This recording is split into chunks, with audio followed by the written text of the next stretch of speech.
WJTV 12 News is proud to present the runoff debate for the GOP gubernatorial candidates, Tate Reeves and Bill Waller Jr.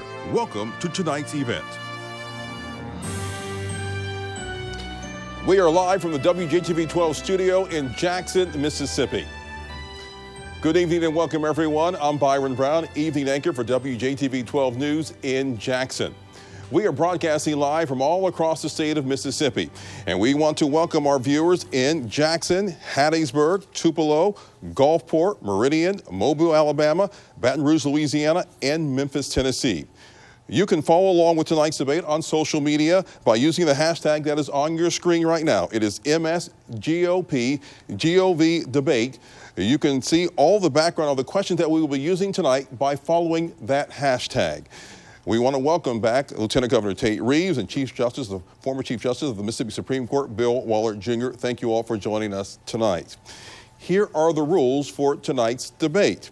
You will have 90 seconds to answer main questions and 30 seconds for follow-up questions or rebuttal. There will be no opening statements. You will also have 30 seconds for closing statements at the end of the debate. And the order of tonight's debate was determined by a random card draw. Well, gentlemen, the last time you were here, we want to thank you again for being here, but the last time you were here, we had a lively debate about the issues, and we know that there are some differences between the two of you. So we really want to take some time tonight to talk about those differences, and one of the big differences that we had was on Medicaid and Medicaid expansion. Mr. Reeves, you have said you are opposed to any kind of expansion, no matter what you call it. Mr. Waller calls it Medicaid reform, and it would be similar to what Vice President Mike Pence enacted while he was governor of Indiana. Mr. Reeves, why is no expansion better for Mississippi? You have 90 seconds. Well, thank you, Byron, for hosting this debate, you and WJTV, and really all of your affiliates around the state of Mississippi. And thanks to Judge Waller for joining us here today. This is going to be a great opportunity for conservatives across Mississippi to determine who they want leading our party going into the November general election, which by all accounts is going to be obviously a challenging one. I'm opposed to Obamacare expansion. I'm actually the only candidate running for governor this year in either party that is opposed to more Obamacare in Mississippi. I do not believe that putting 300,000 more Mississippians on government health care is a good solution. In fact, I think if you look at what's happened in Louisiana, they elected a Democrat governor in 2015. They soon expanded Obamacare in Louisiana. And there was a study that came out just recently that said in the state of Louisiana, somewhere between 3,000 and 5,000 Louisiana residents are being moved every single month. That's between 40 and 60,000 Louisiana residents are being moved from private insurance onto government health care. That's a bad solution for Mississippi. It was a bad solution for Louisiana, and quite frankly, it's a bad solution for lots of states around the country. Mr. Waller, why is Medicaid expansion better for Mississippi? You have 90 seconds. We have to do it. We have 31 hospitals in danger of closing. When the Obamacare was passed, they actually cut out a rural hospital subsidy under the assumption states would follow that. So I'm a conservative. I think everyone in the viewing area knows that Mike Pence is a conservative. In fact, Donald Trump hired his Medicaid director so that we can have conservative solutions. So Mississippi is neck deep in Medicaid. We have one of the largest participations in the country. To say that this is something new or novel is just disingenuous. We've adopted the CHIPS program. Several aspects of it we've already adopted. What I want to do is put conservative principles in there. We need to incentivize people to work, and that's what this does. The 300,000 people there, it's not Louisiana. This is Indiana and Arkansas. The Brookings Institute's already studied it. It's good for the citizens. It lowers the cost of health care. It would be $1 billion a year to our 115 hospitals, over 60,000 employees at no taxpayer expense. No taxpayer expense. The track record is there. The need is there. We cannot be closing hospitals. Mr. Reeves, over 300,000 Mississippians without the insurance. What do you do with those 300,000 that are uninsured? 30 seconds. Adding 300,000 people to the rolls is the wrong solution. Judge Waller talked about the Indiana plan. The Indiana plan, just so everyone knows, was actually approved by the Obama administration. There was another state called the state of Utah who just in the last couple of weeks went to the Trump administration, and the Trump administration would not approve their waivers for a similar plan. And so I think it's bad public policy for the state of Mississippi. Mr. Waller, so what do you think about that? Will it be bad public policy for the state of Mississippi? 30 seconds. That's absolutely wrong. We're following the Arkansas plan. The metrics are there. The history is there.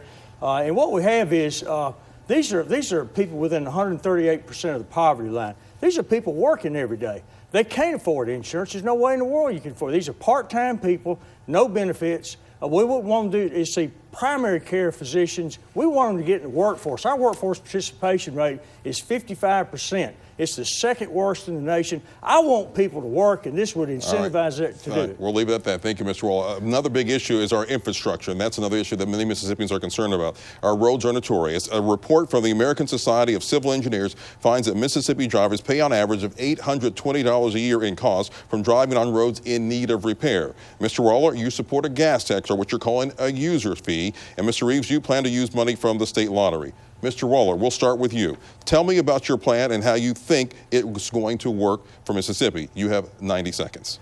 Byron, we want to cut taxes. I'm conservative, and what I want is to eliminate the 4% income tax bracket. So our people that are paying income tax don't need to shoulder the whole road. We need to have something that everyone pays for. The unemployed, the drug dealers, the out-of-state motorists, and that's the Ronald Reagan plan. Nobody's ever called Ronald Reagan a liberal. It doesn't add a penny to the national debt. It doesn't add a penny to someone's income tax. It's the fair way to do it. We need to move to level tax. In fact, the Tax Institute has already looked at this plan. It was originally proposed by Representative Charles Busby, and they said that Mississippi's tax status would drop from 24th to 19th with this alone because it's a flat tax. It would be less taxes to the families out there. It would be better because everyone that uses the road would be paying it. Every state around Mississippi has undergone this. This is the path to go. You have to have a regular formula. You got to have predictable. The lottery is not that. It hasn't started yet. It goes away in 9 years. The cap is $80 million a year. I don't think we'll ever see $80 million a year, but you cannot build roads on fluctuating revenue at all. So the lottery is not the answer. Even if it reached the full potential of $80 million, our bridge needs alone are over $1 billion. We'll never even repair the bridges, and that's over 10 years. We've got 400 bridges that need to be replaced, 5,000 miles of road. Thank you, Mr. Waller. Mr. Reeves, tell me about your plan and how you think it's going to work for Mississippi. 90 seconds. Well, I appreciate Judge Waller and his service to our state. And he talks a lot about the Busby plan. The Busby plan, as I appreciate it, is adding 3 cents a gallon over 4 years to the gas tax. That's a 12-cent per gallon increase in taxes. That's a $240 million increase on hard-working Mississippi families. I'm opposed to raising the gas tax, and yet again, here's another issue where I am the only candidate running for governor that is opposed to raising the gas tax. Both Judge Waller and Attorney General Jim Hood are for raising the gas tax. Judge Waller talks about eliminating the 4% individual income tax bracket. If we could just do that, I would support it. In fact, I have supported it. In the Mississippi Senate, we actually had the opportunity to eliminate the 4% individual income tax bracket. We had 37 senators vote to do that without raising anybody's taxes.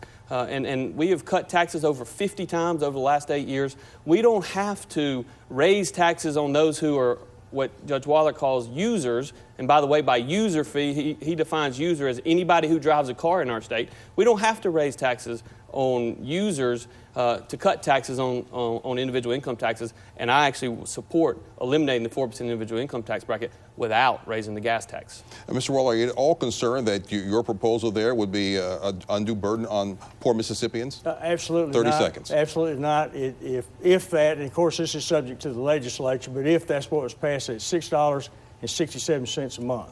It's $80 a year to the driver at 20,000 miles. So that's absolutely wrong. The relief that we would get, the taxpayers would get from the income tax swap would more than offset that. People would actually be better off tax-wise.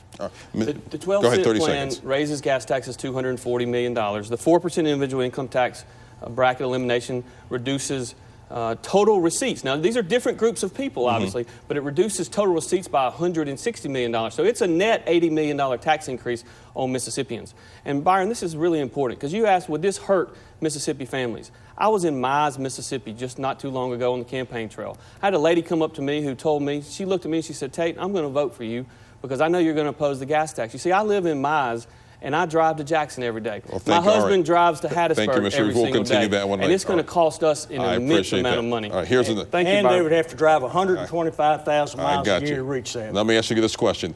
Mr. Waller, 15 seconds. Would you support toll roads in Mississippi?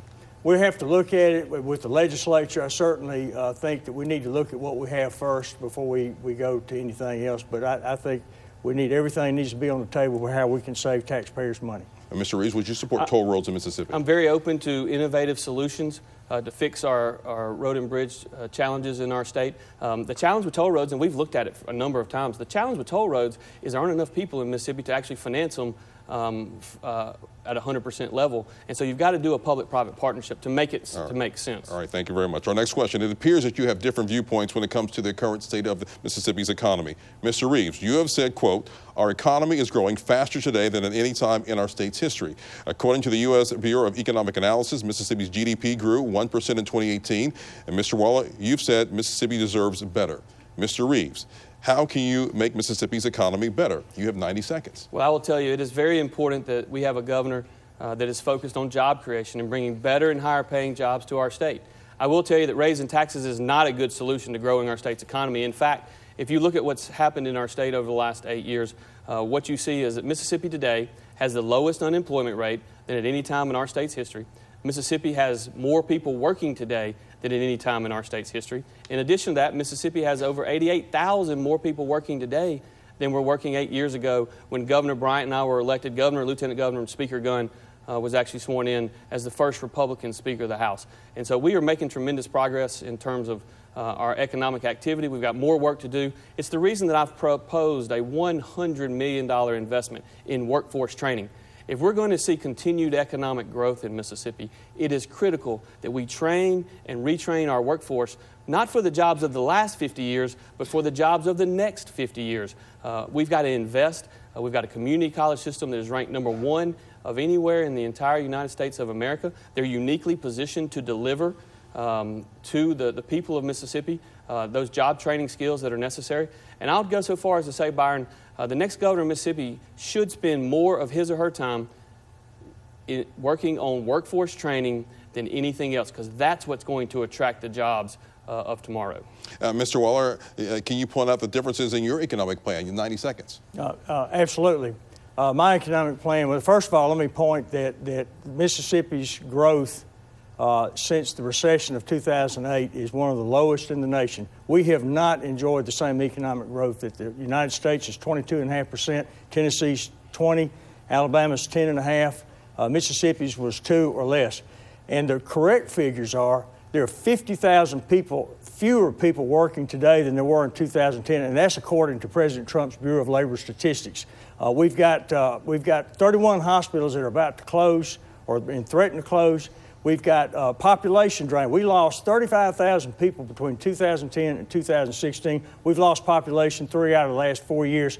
So we've got work to do on our economy. And my plan is the education, health care, roads and bridges. We would see an immediate turnaround in the economy. $1 billion a year in health care alone would make a huge stimulus in this economy. Byron, real quick, we passed seconds. the largest tax cut in Mississippi history just 3 years ago. When we did so, the Democrats and their liberal friends and the ones who want to tax and spend said that we were going to bankrupt our state if we let you keep more of your money. I fought to let the taxpayers keep more of their money, and the reason I did that is because that is good economics. The reality is Mississippi's total revenue, the Democrats would say in spite of, I would say because of the largest tax cut in Mississippi history. Mississippi's revenue actually grew 5.5% year over year in the fiscal year that ended June 30th. That is the sign of a growing economy. Thank you, Mr. Waller. So his saying that Democrats are taxing and spending sounds like he's comparing you to a Democrat. Is that a fair assessment? Well, 30 seconds. I think he's talking about the Democrats. I don't think he would accuse me of being a Democrat, but the truth is on the increase in taxes has nothing to do with the economy. Part of it was an increase in sales tax from user fees on internet sales, which we should have had 3 years ago, which was blocked 2 years because in the Senate. The other part of it is increased withholdings required by the Trump income tax. So there's not really any significant tax revenue. B, that doesn't even reflect whether the economy's healthy or not. Thank you, Mr. Waller. Our station has received multiple complaints from the drivers about the long wait times at the DMV.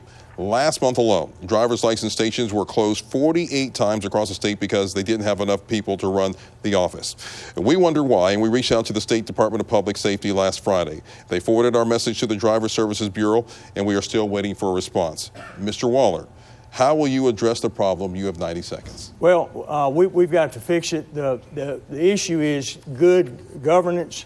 The state of Mississippi spent $52 million on that new computer system.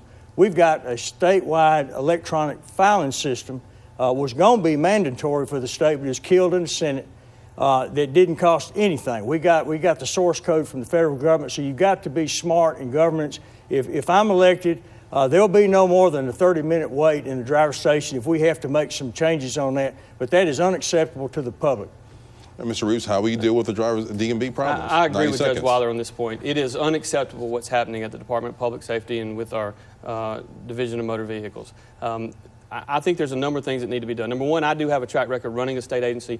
In fact, when I was elected state treasurer, I ran the agency for 8 years. I reduced the overall budget by 20%. We were more efficient. We had 20% fewer people, and we actually had more work done every single day. I will continue to do that if I'm fortunate enough to elect governor. We did purchase a new system that is not working as well as it should. And quite frankly, the fact of the matter is you ought to be able to go online and you ought to be able to define an appointment so that you don't have to go stand in line. They don't even allow simple things such as that. So I believe we can fix that, and it should be one of the first priorities of the next governor to do so. A large portion of Mississippians don't have access to internet access, and so they can't renew licenses online. So, Mr. Waller, what will you do to shorten the wait times for those who don't have access to the internet? We're going to shorten the wait time at the stations. If we've got to short the computer analysis, I want to work on internet access in the rural areas. We've got an initiative that was passed last year that allows the power companies to do that. We need to look at the trunks and access. Rural areas need good internet service, and I think that's a great suggestion. We do need to have internet access for driver's license, for other important things, so all our citizens in the state have got the same access. Thank you, Mr. Also, Mr. Reeves, what will you do for those who don't have access to the internet to shorten their wait times? That's a great question, Byron, and the reason it's a great question is because some 200 years ago, Americans and Mississippians located themselves around rivers. Some 100 years ago, Mississippians and Americans located themselves around where the train went through. In today's world and going forward, more and more Mississippians and more Americans are going to locate near connectivity. We worked with our friends in the House of Representatives this year to pass legislation. This was a bipartisan effort to allow our rural electric power associations to offer internet services to the rural area. You've seen 3 different EPAs actually pass that in the last couple of days, and that's going to make a big difference. All right. Now, a big issue and the big debate that you guys have been having through this race is about being a conservative and a true conservative. So, Mr. Reeves, we're going to begin with you. What does it mean to be a true conservative? You have 90 seconds. Well, I believe that if you are a true conservative, you do not support Obamacare expansion in Mississippi. I believe if you're a true conservative, you're not for raising taxes in Mississippi. Conservatives believe in less government, less regulation, lower taxes, more individual freedoms for Mississippians. That's what a true conservative is. Mr. Waller, what does it mean to be a true conservative? 90 seconds.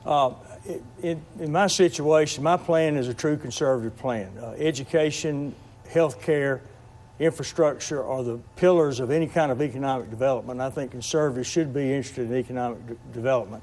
Our teacher, we have over 1,000 vacancies that were unfilled last year, and what I can tell right now is in DeSoto County, we're going to have that many or more this year. I think a true conservative wants to make sure we've got trained, competent teachers in the classroom. I think health care, a true conservative is not going to let 31 hospitals close. I think they're going to take action. They're going to roll the sleeves up. And I think Mike Pence is a true conservative. And I challenge anyone to say otherwise. Donald Trump is a true conservative, and he has incorporated Mike Pence and his plans in his administration. Building roads is conservative.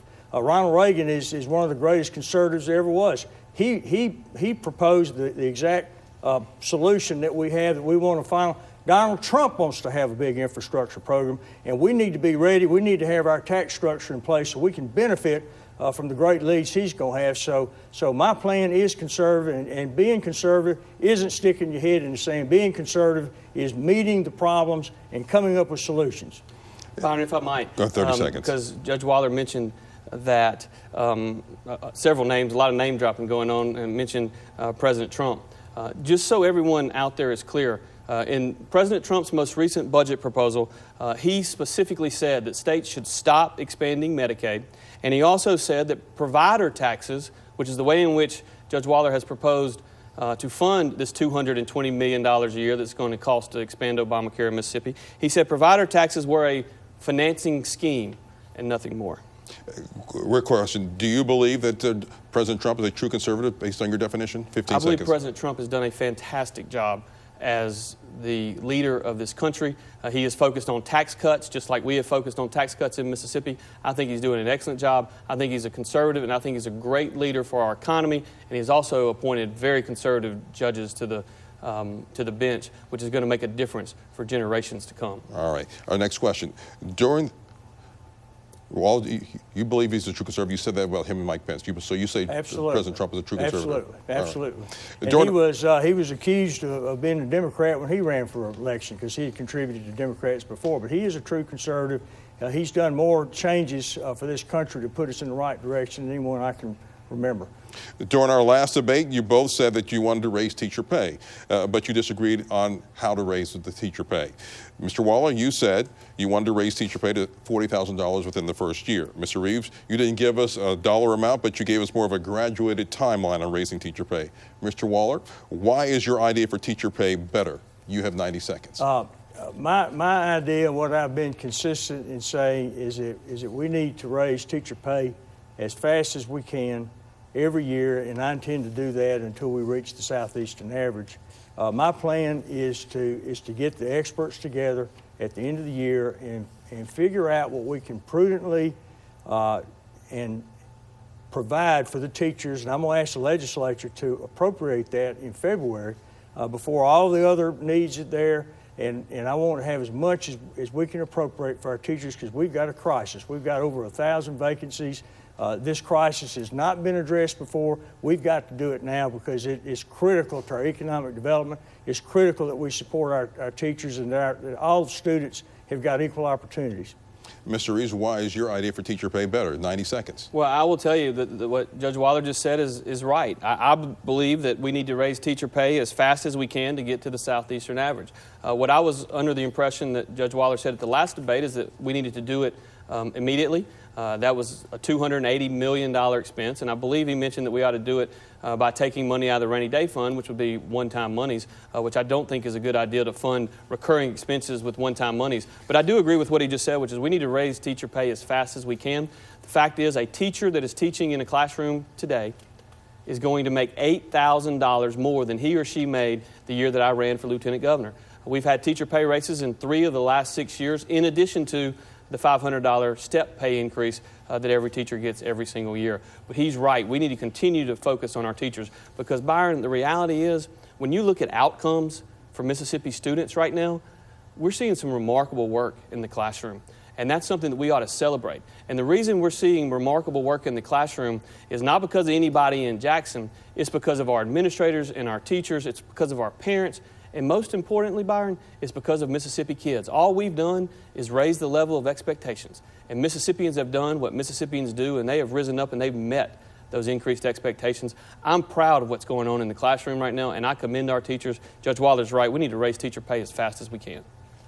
Governor Phil Bryant has led our state for the past 8 years, and this is his last year as a governor. Mr. Waller, Mr.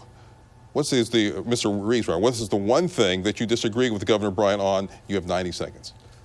Well, the governor and I have disagreed on a number of topics over the last 8 years, and that's the way it's supposed to work. We were elected to 2 different positions. But I will tell you this, the governor and I have agreed on about 95 or 96 or 97 or 98% of the total topics out there. Governor Bryant ran on being a pro-life Republican. Mississippi now, working with Governor Bryant, is the safest place in America for an unborn child. Governor Bryan and I worked together to pass the Religious Freedom Restoration Act because we believe that no governmental entity ought to be able to restrict our people's ability to practice their religion. Governor Bryan and I actually passed legislation to continue to improve our Second Amendment rights in Mississippi and protect our Second Amendment rights. And that's something that we'll continue to do if I'm fortunate enough to get elected governor. And so what's the one thing that you disagreed with him on? Well, we disagreed on a couple of budget items here and there, and he wanted to increase budgets here or decrease budgets there. But I will tell you, Governor Bryan has done a fantastic job leading our state. I'm honored to have his support in this campaign, and he and I have worked very closely together to continue to improve Mississippi for Mississippi families. Mr. Waller, what is the one thing you disagree with the governor on? I think there's some administrative things. I think the driver's license, I don't think we had proper due diligence with that $52 million that was spent on that. We've got in the judiciary, and I have met with a lot of first responders, we don't have the crime lab funded adequately. Every sheriff I talk to is waiting 1.5 years or 2 years for an autopsy. That's unacceptable. Families are waiting on that. We can't go to trial. I talked to a sheriff yesterday, he's waiting 1 year for a drug analysis. That's ridiculous. If you don't, it's a broken window. You've got to, when there's a crime, you've got to get to trial and you've got to do the time. So I think certainly in that respect that we need to. I think we've got a time bomb with our prison system. I think that there's some simple management techniques to alleviate the lockdowns and some of the chronic issues there. I think certainly needs some attention. Well, thank you, candidates. So that's going to wrap up our debate questions for tonight. So we're now going to turn our attention to the closing statements, and you will each have 30 seconds. And Mr. Reeves, we're going to begin with you. 30 seconds. Thank you, Byron, and thank you for hosting this debate today. My opponent, Bill Waller, is a good man. I respect him. I just don't agree with his policy proposals. I think Obamacare was a mistake. Judge Waller would expand Obamacare in our state and add 300,000 more Mississippians to the government rolls. I think taxes are too high. Judge Waller would raise the gas tax, costing Mississippi families $500 a year. If you want higher taxes and more Obamacare, Judge Waller may be your candidate. But if you want a real conservative leading the party into the November general elections, I'm your man. Thank you, Mr. Reeves. Mr. Waller, 30 seconds. The election we just had, over 50% of Mississippians agree with my plan. That is, we need help with health care, education, roads, and bridges. I'm not satisfied with it. The people aren't satisfied with it. There's conservative solutions that won't raise taxes. And by the way, the increase is $6.67 a month, not $500. And so my pledge to the people is that with my experience, 29 years in the military, 10 years head of a branch of service, which is unique, I'm the candidate to win in November, and I'm the best conservative to lead this state. Thank you, Mr. Waller. Thank you, and thank you, candidates, for joining us tonight, and thank you for participating and answering our questions. And we look forward to seeing you on the campaign trail over the next couple of days. And that will do it for our debate tonight here at the WJTV 12 studio in Jackson. And thank you all at home for watching and for following us along on social media. Remember, our hashtag is MSGOPGOV debate. The runoff election is on August 27th, and you can get more information about the election process. It's on our website, which is WJTV.com. And don't forget to head out to the polls on Election Day. Once again, we thank you for joining us tonight for this debate. Stick around for our post-debate show after the break. And you can watch that also on our website, which is WJTV.com.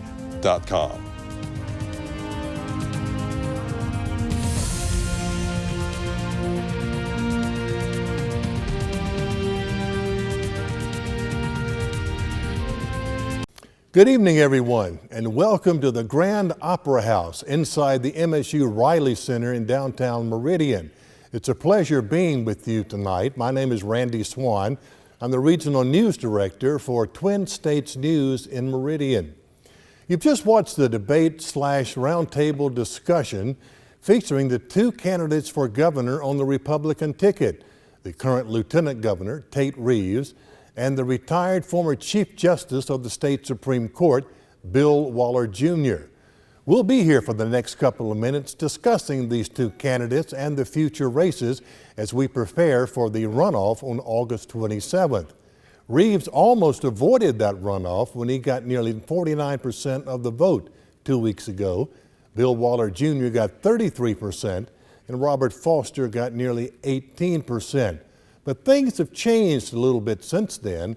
Not always does the front runner have the shoe in. There are endorsements more than ever this time around. We'll have a guest to talk about what's been going on for the last 2 weeks and what we can expect in the future when we come back. Join us then. Good evening and welcome back to the historic Grand Opera House inside the MSU Riley Center in downtown Meridian. We're joined on the stage here at the Riley Center today by Bill Crawford. Bill is the founder and director of a local 501c3 nonprofit. He also writes a political column for a number of newspapers. A little bit about Bill. He has been extremely active in economic development all throughout East Central Mississippi and throughout the state of Mississippi. Served on the State College Board at one time, so he's very familiar with public education, and also serves on the hospital board. So welcome to the stage here at the Riley Center. This is a beautiful complex. It is. It's terrific. What a great asset. Thanks. Glad to be here. Well, we've just finished watching Tate Reeves and Bill Waller Jr. in their debate / roundtable discussion. And for the next few minutes, let's talk about this race that's coming up in less than a week. It's very interesting. Reeves almost avoided a runoff with almost 49% of the vote, but as we know, front runners are never a sure thing anymore. You never know what's going to happen in a runoff. Who's going to turn out? What are the issues? What's in play? The two candidates have very different positions on what to do about Mississippi for the future. So it'll be interesting to see who turns out and what the vote is. I think some of the linchpins in this contest is one, Medicaid expansion. The other is not raising taxes versus maybe possibly a gasoline tax. Teacher pay raise. Those are some things that they're really polar opposites in this race. They are. Robert Foster, who also made the runoff, made it happen by the votes he got, and Bill Waller, both were looking at conservative approaches to deal with issues, roads and bridges, teacher pay, those things. Tate has not addressed those in the same way that they have. Interesting for local politics, we had two upsets for local legislators here. Greg Snowden, the pro tem in the House, got upset. William Shirley got beat also. And the two candidates that beat them have spoken out more or less for the things that Waller has spoken out for. It seems to be that the voters in those races wanted more teacher pay, wanted roads and bridges fixed, and wanted more economic development in particular in this area. So they, if that's any indication, who knows what's going to happen. Teachers played a big role in those elections. It seems they played a big role in the election in Columbus where Jeff Smith got upset, the chairman of the House Ways and Means Committee for years. So things are in play, as well as, of course, the continued anti-tax interest of a lot of Republicans. Well, you mentioned the teacher pay raise. The legislature gave the teachers a $1,500 a year pay raise this past year, but it was also an election year, and they had gone for some time without a pay raise. Waller says that he would like to give the teachers $1,000 a year pay raise until they reach the southeastern average, which by most figures is maybe 6 years. That's right. It would take a while. You know, the teacher pay issue is significant. We have a growing teacher shortage in parts of Mississippi. It's hard to hire teachers, and then it's really hard to retain good ones because they'll go off to other places or a lot of other states where they can make significantly more money. So teacher pay is a real issue if you're interested in education.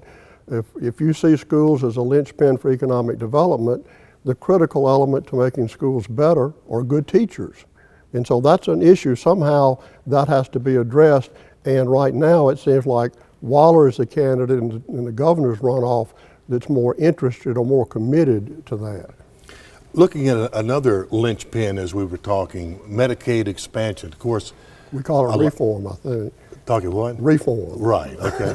Well, a lot of people look at it as Obamacare, okay? The Mississippi Hospital Association says that they were asked by the governor, Phil Bryant, to come up with a plan. The governor has opposed Medicaid expansion, has had a couple of others in the past because they don't want federal government interference. A hospital association, I understand, came up with a plan called Mississippi Cares that is being backed by hospitals and doctors and so forth, and I think to a great extent, Bill Waller Jr. Well, he's supported that. Robert Foster supported it. The two local candidates that upset candidates here support the idea. It's a new, unique concept that's really different than most states. It's somewhat modeled after the Pence plan that the vice president put when he was governor of Indiana, but it has a feature to it that would allow the hospitals basically to pick up the tab for the expansion. Regular Medicaid expansion would cost hundreds of millions of dollars. What the hospitals have proposed, and they presented it to the lieutenant governor, but he didn't bite on it at all, is that there'll be hundreds of thousands of new working Mississippians in the group that would be covered through the reform. They would be a new class that managed care could serve. Right now, managed care in Mississippi is by out-of-state big insurance companies. In this case, the hospitals would form their own managed care insurance organization to take care of them. The millions that right now go out of state for this other Medicaid program would then stay within the state. That would be a main engine to help pay for the expansion. So that's what they're proposing. And they say they can do that without raising any taxes. So it's an interesting concept. It would seem to be a conservative approach if you want to help working Mississippians have access to insurance. That's going to be a huge linchpin between now and Tuesday, people deciding whether they want to go that route or go the more traditional conservative route, which brings me to recent endorsement on these candidates. Have you seen so many endorsements as of late? Governor Phil Bryant started off the campaign by endorsing Tate Reeves. Yes. And Tate has played that considerably well by saying, I have continued the policies that Phil Bryant put into place and I helped adopt, and so forth and so on. One of the strangest ones I've seen, though, is Chris McDaniel, a state senator from Jones County, endorsing Tate Reeves when they were bitter enemies in the state Senate because Chris dared to challenge the Republican establishment. Well, strange bedfellows in politics, they say. After some incidents, particularly running against Thad and some other incidents taking on the establishment in Jackson, the lieutenant governor practically neutered him in the Senate, took away he still had a chairmanship, but still didn't have any power. And now to see that turn around is just the way politics seems to work in Mississippi.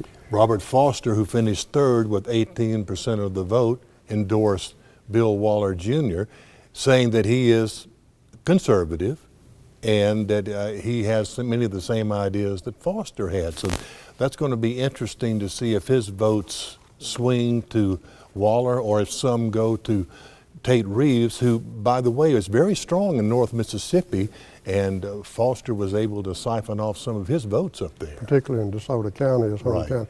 That's the crux of a big issue that will play out in this runoff. Do we want conservative Republicans like Waller who want to tackle issues like teacher pay and road and bridge infrastructure, things of that nature, or do we want to stick more with the candidate like Tate, who's more into tax cuts and being concerned about Washington issues and doing things of that nature? So, it's a conservative approach to fix things, and there are liberal approaches to fix things.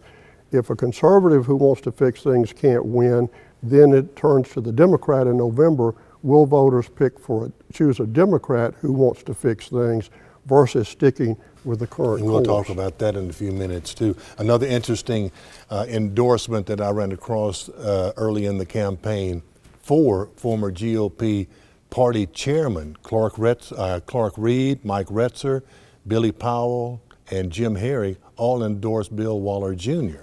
over Tate Reeves. So that was kind of interesting. Well, again, it's this where the crux of where the party's going. When I got involved in politics in 1975 to work for Gil Carmichael, the focus was on conservative, or he called it business approach to fixing things in government. Don't spend a lot of money, but still fix things.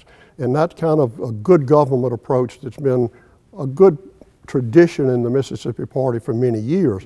More recently, as the Tea Party grew and anti-tax sentiment and things of that nature came along, we're more anti-government than for good government. So that's the crux of this battle, to see if the good government side is going to have any real sway still. The lieutenant governor nominee, of course, is more in that vein than the lieutenant governor. We'll talk more about the upcoming races in just a moment. Stay with us. We'll be right back. And welcome back to the Grand Opera House here at the MSU Riley Center in downtown Meridian. We're joined on the stage by Bill Crawford. We've got a couple of races in the runoff. One in particular is the Attorney General's race. That's going to be a new face after, what, 16 years? Well, longer than that if you count, you know, the Democrats control. Will Republican have a chance to win this time? Right. It looks like that will be the case. So you've got Lynn Fitch running against Andy Taggart. Right. And it's interesting to me, unless something has happened in the last few minutes, Taggart was going to make a major endorsement announcement earlier this week and then changed his mind. That's correct, and I don't know the status of that. I don't either. But that's an interesting race. Two very prominent Republicans. One is more the lawyer's lawyer, that's Andy. Lynn has been more the agency administrator. She's run relatively big agencies. The AG's office needs a strong lawyer and needs a good agency administrator. So which do you prefer? Right. Of course, she's one of the few women holding elective office in Mississippi. Andy has been, goes back to Fordyce when he was his chief of staff. He's been a supervisor in Madison County.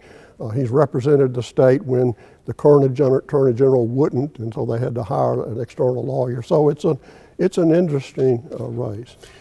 Real quickly, we'll run through a couple of the other ones. Probably one of the state's most popular politicians is Delbert Hosemann. Correct. Secretary of State running for Lieutenant Governor. Right. He faces a pretty strong challenge from Jay Hughes, who's a state representative from Oxford. Correct. That will be an interesting race. Whereas in the governor's race, Jim Hood tends to pull some Republican conservative type votes because of his faith positions, et cetera. This would be more of the traditional sort of conservative Democrat against a very popular conservative Republican. Right. It will take a pretty huge Democratic turnout for that race to shift, in my opinion. Whoever wins between Tate Reeves and Bill Waller Jr., it's going to be a good fight against Jim Hood, though. For the first time in many, many years, the Democrats have landed a real viable candidate. That's right. And it would be match up somewhat like Reeves and Waller. If it's Waller, he takes some of the fix these things issue away from Hood, because they both want to fix things. He wants a conservative approach. Hood wants a different approach. If it's Reeves versus Hood, then that's all in, and they'll be couched as liberal versus conservative, or local versus national, all sorts of things, and we might even get presidential candidates. Who knows? That's probably right. Secretary of State's race is real interesting. You've got the former mayor of Hattiesburg, Johnny Dupree, and gubernatorial candidate running for Secretary of State on the Democratic ticket. Interestingly enough, one of his elections were fraught with election problems that had to eventually go to trial, right. But was settled kind of strangely. The jury came back 9-3 for his opponent, right. But when they polled the jury, it became 8-4, which threw it into another election, which Dupree won. Right. And then his opponent, Michael Watson, was a lawyer in the same sort of legal cases in the primary between McDaniel and Cochran. So, and he's a conservative lawyer. So it'll be interesting to see that. Again, Democrats would have to really surge in November, though, to take over a primarily Republican state. Looking finally, we got less than a week to the runoff primaries. It's going to be real interesting between now and then. What do you think the biggest decision that Mississippi voters will have to make in their choices? Well, in the Republican primary, there's one Democratic runoff in the Public Service Commission race. And there's a Northern District Republican runoff in the Public Service Commission race. I may have those mixed up. But the the big issues are going to be in the Republican primary. Do you want candidates who want to propose conservative solutions to serious problems? Or do you want to continue the course now where those have not been the major concerns of Tate Reeves when he was lieutenant governor? He had other issues he wanted to tackle, tax cuts, things of that nature. So which way do Republicans want the party to go? Delbert Hosemann as lieutenant governor seems more oriented to let's fix things the conservative way. So that's going to be an interesting position if he's the lieutenant governor who has a lot of sway on what passes. Speaker of the House seems more in that vein. They passed some things in the House that the lieutenant governor did not let through the Senate. So it'd be interesting to see how that would play out, particularly if then Tate Reeves is the governor who stymied those sorts of things when he was lieutenant governor. It's going to be interesting, a big decision. Bill, thank you so much for joining us tonight. Thank you for having me. Okay, we'll be back in just a few moments. Mississippi's voters will go to the polls August 27th in the party primary runoff election to determine who will face Jim Hood November 5th in the general election. Will it be Tate Reeves or will it be Bill Waller Jr.? That's a decision that Mississippi's voters will have to decide. There will be a lot of new faces in Mississippi politics come the first of the year, with a lot of people changing office, lieutenant governor, attorney general, secretary of state, so forth and so on. I think it's our duty as Mississippi voters to learn as much as we can about each candidate to make sure that we cast the proper vote. We'd like to thank Bill Crawford for appearing here on stage tonight, giving us his insight into the political arena. And we'd also like to thank the MSU Riley Center for allowing us to use this venue. It is really a beautiful facility. Thanks so much for watching, and be sure and cast your vote August 27th. Good night.